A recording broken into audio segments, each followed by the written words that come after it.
All right, what's up everybody? Today I'm in the garage working on some bikes. I'm gonna go over this bike today because I've done a few mods to it just to make it a little bit better. Not that it's not a great bike out of the box, but here's a few things I did. First, I put a set of RC high bars from Renthal, and I like them way better than the stock bars because they have way less of a swoop back, and they're a little bit taller and wider. Another thing I did was this thing had bar end mirrors on it when I bought it, and I didn't like them too much, so I ended up getting this cheapo mirror from Amazon. Works great. Kind of have to duck down to see behind me, but also I like running one mirror because two mirrors I feel like is too much, takes up too much space. I mean, you get more visibility, but still there's like too much going on. So biggest thing I did, most expensive thing I did, was I put a crash cage on it from Furta Streets, made locally. Yeah, it's just good for if I ever drop the bike or anything, it hits the cage and doesn't hit the engine or mess the bike up too much, mess the tank plastics or anything.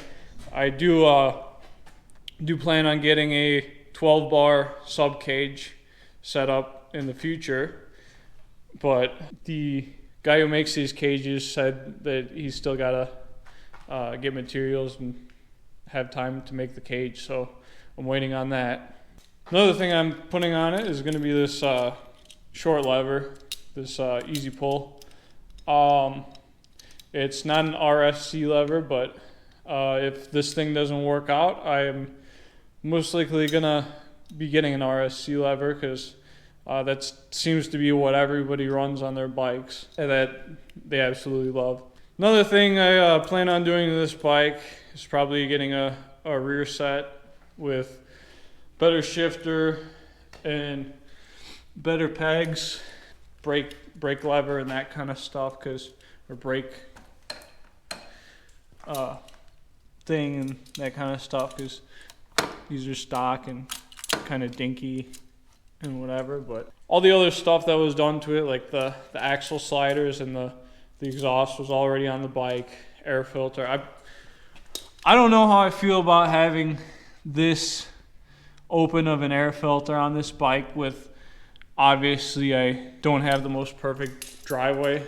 It's all gravel. I don't know how I feel about having that kind of air filter set up with the amount of dust and stuff that formulates around these parts when it gets nice out, and then the mud and whatnot. But so I have that going for the bike. It is tuned, and it has the tail kit, whatever, turn signals, aftermarket, just nice stuff. Oh, windshield, nice stuff that cleans up the bike, but isn't absolutely necessary. The clutch install is pretty easy. Your clutch lever install is pretty easy. All you're gonna want to do is unhook your clutch cable from there so you get a little more slack. Unbolt your old perch, and then I broke it off, but you don't have to, but I broke it off because I don't want to have to take my my newly installed grips off. So basically that's it, and then you just adjust your clutch slack and based off of feel how much clutch slack you want. Then you're gonna have a connector. It's gonna look like this. So you're gonna want to cut that off, and then wire. My GoPro just died, but continuing. So after you get the clutch installed, you're gonna have a connector. Cut it off.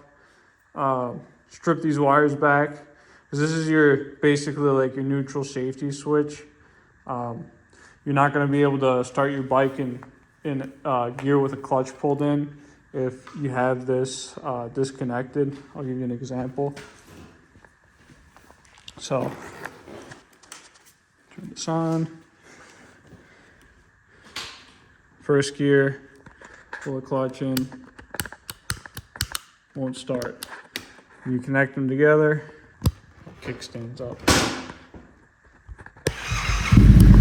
So yeah, now it starts with them apart.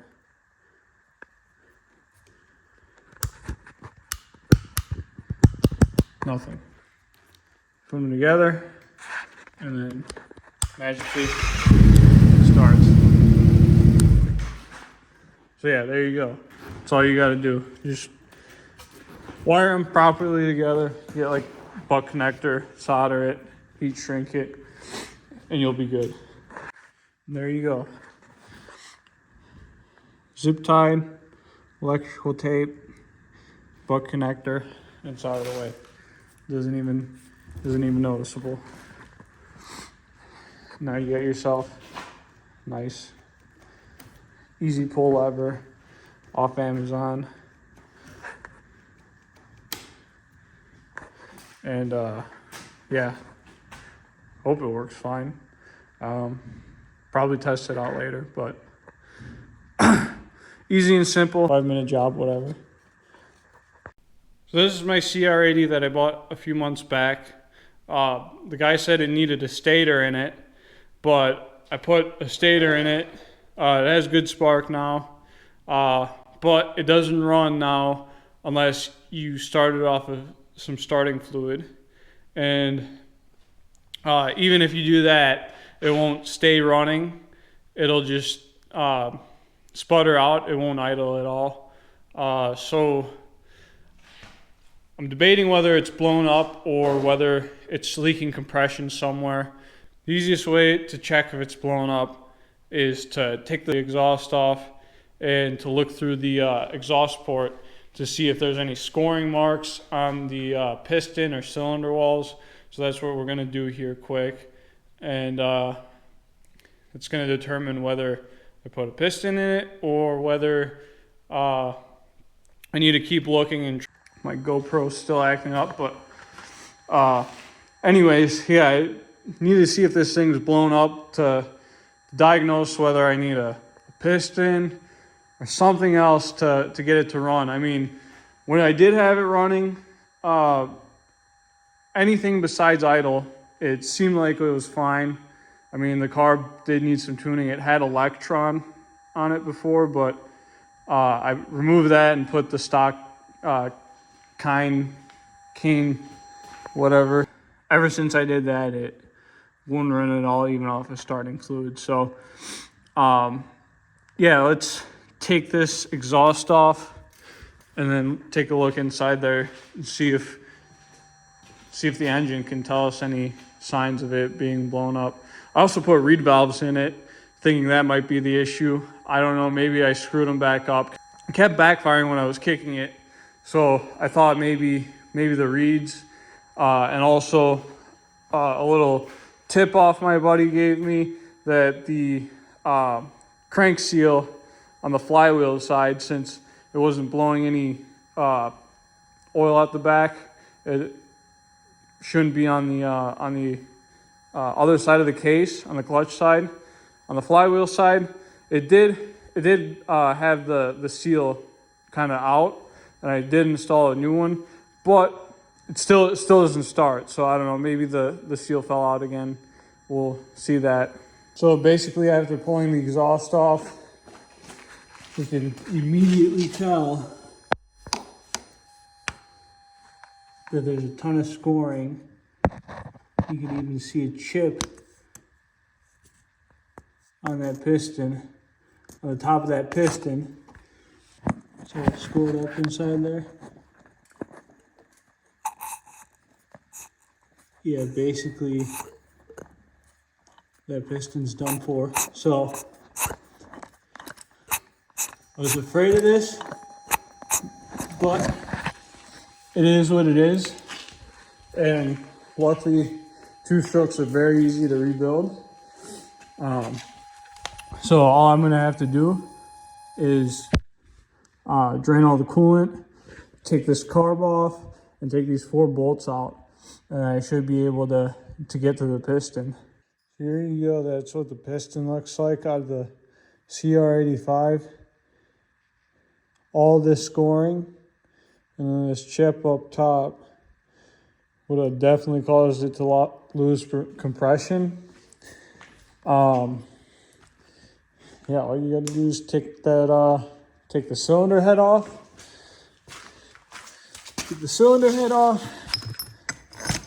Take the cylinder off, which the cylinder doesn't look too bad. It's just got coolant in it. Drain all the coolant, which there's a bolt right here to drain it, and then on the water pump, there's this bottom bolt that I took out to drain it partially.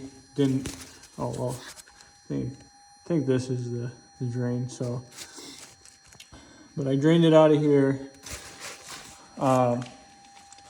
Yeah, take the cylinder head off, take the cylinder off, take all your coolant lines off, and take the carburetor off. You should be able to just take the jug off, which is what the cylinder is. You refer to it as a jug. And then, yeah, always put a rag or something down when you're removing the wrist pin, because the clips for the wrist pin could possibly end up falling down to the crankcase, which you don't want that to happen. And yeah, then you'll have, it's pretty easy, then you'll have this end result. And then in my case, I think I just need a new piston. The cylinder's still good.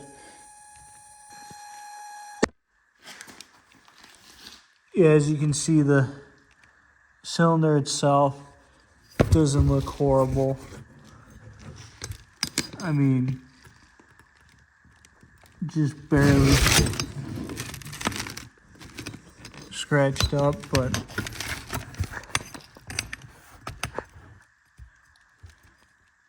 could have even blew a head gasket, and that's what caused it. But I think I'll still be able to reuse the cylinder. I just need to order a piston and new gaskets, and this thing will be ready to rip.